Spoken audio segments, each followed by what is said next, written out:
answer this question with an example from my own, something I experienced a year and a half ago when I was in Cape Town.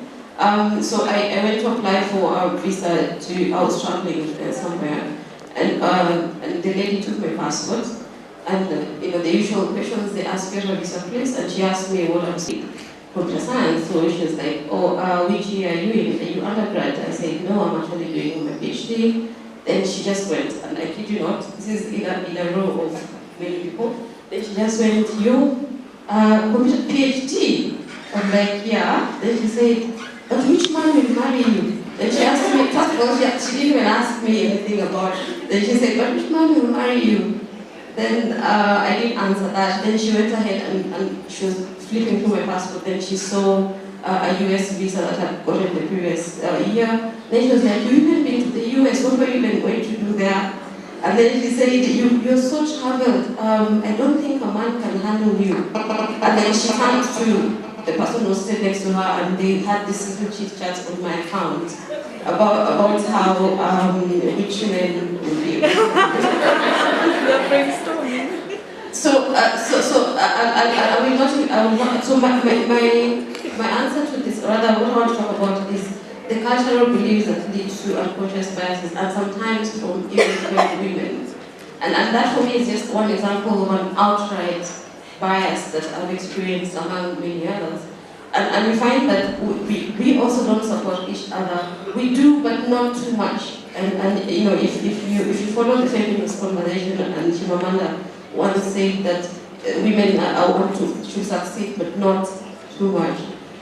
You should do well, but not too much. Just do enough.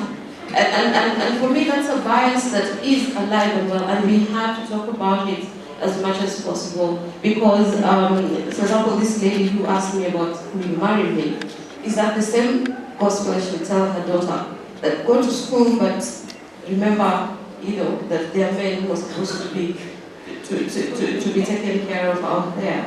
Ambitious women are seen as not nice, or in more formal terms, they're seen as bitches. And like nobody wants to be looked at as a bitch, who is that woman who does not give a damn about anything. Well, that is actually a very bad misconception. You can be nice and extremely successful at the same time, only that now people have already tagged, women with that particular tag. And my argument to that is always, why, if a man is getting threatened by your achievement, are they really worth your time? And so that's usually the only question I have, but I ask that. And the second thing is, I think the other reason why women may not necessarily sustain themselves in the tech field up to whatever level they get, is because we have fewer role models to look up to.